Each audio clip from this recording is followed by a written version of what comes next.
Welcome to Week of Parkour, I'm Daniel Hamberstill, and let's see what happened this week. First up, we've got another Farang Film School video. Anna and Anwar interviewed Farang's own photographer, Diana Barra. In the video, Emily gave her insight in how she got into parkour photography. She talks about the photographer-athlete dynamic and how they affect each other when shooting. She also talks about what equipment to start off with and how she built it up to where she is now. Aaron's current series, Film School, is really interesting as to how to get into parkour without even needing to do parkour. Yet it also highlights an understanding in the movement without even needing to practice it. The series is really helping young photographers and videographers navigate the often luck-based progression of the sport. Videos like this might not be performing well because they're not flashy or anything like that, but the information that they give is invaluable and I think you should keep them up. Motus released a new vlog called Commitment in Croydon. I don't particularly like the new vlog structure that's forming in parkour as a whole, but the genuinity of the video really came through even from the beginning, that Giles just talking to the camera just how he usually talks and not putting on as much as a face really helped make me care about the video. From the music to the editing, everything felt really snappy and nice, and stuff like watching Giles moving came across as more interesting than even the other athletes. The vlog, in a nice but not unique way,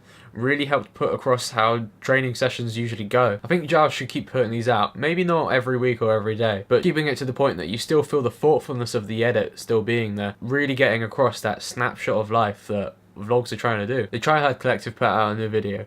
The cinematography and editing in it is lovely. The movement in it feels like a few days worth of clips. Even in that short time period, it really feels like you understand their standard of movement is this. A lot of it is quite playful, and therefore it gave the camera time to do wacky and weird movements that I love. The only downside I'd say to this video is the vibe. It's so heavily infatuated with the editing style of Motus and Brewman and Run London, and all the teams like this, that it, while being done very well, feels like it's already been done. Next up, we got Nate Weston's Instagram compilation. Nate Weston keeps appearing in most of my mini movements every week because he's such a strong mover and creative mover. Each clip in this Instagram mix alone has such a strong developing movement that he does that isn't thrown in there for the sake of throwing it in there. That his Instagram is a presentation of just how well-rounded an athlete he is. When watching it, doesn't matter if the cinematography or the editing is good. It's all about him and he makes it. Next up, we've got Dom Tomato's compilation. Just like Nate Weston's, it has so much developing movement, yet it's all done in like a month or two. It's mad. Like, Dom Tomato's vlogs are being put out nearly every single day,